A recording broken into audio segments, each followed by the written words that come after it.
13 नवंबर 2024 अरुणाचल प्रदेश के सेप्पा जिले के अस्पताल में सुबह करीब 11 बजे के आसपास एक 40 साल का आदमी निकम संघबिया अपने हाथ में एक दाव लेकर घुसता है, जिसे आप आम भाषा में एक तलवार कह सकते हैं, और अंधाधुंध वहां लोगों को दाव से काटने लगता है। लोग अपनी जान बचाने के लिए यहाँ वहां भाग रहे थे और पूरा हॉस्पिटल खून से लथपथ था। जो कोई भी उसके सामने आता वो अंधाधुंध उस पर दाव से हमला कर देता था। इस भयानक हमले में संघबिया ने अपनी पत्नी और 2 साल की बेटी को भी नहीं छोड़ा और उन्हें भी बुरी तरह काट डाला। बाद में उन दोनों ने ही दम तोड़ दिया। उनके अलावा और 2 व्यक्तियों को भी उसने इस हमले में मार डाला और 7 लोग बुरी तरह घायल हो गए।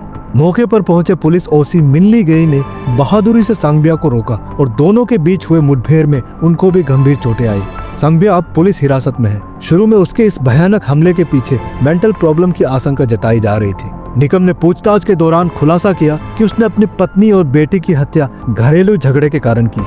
आरोपी ने बताया कि पिछले 1.5 साल से उसका और उसकी पत्नी तदे संघबिया का रिश्ता ठीक नहीं चल रहा था। सूत्रों के अनुसार तदे, जो उस दिन अस्पताल में इलाज कर रही थी, उस पर निकम ने दाव से हमला कर उनकी हत्या कर दी और अपनी 2 साल की बेटी की भी हत्या कर दी, जो अपनी माँ के साथ अस्पताल में थी।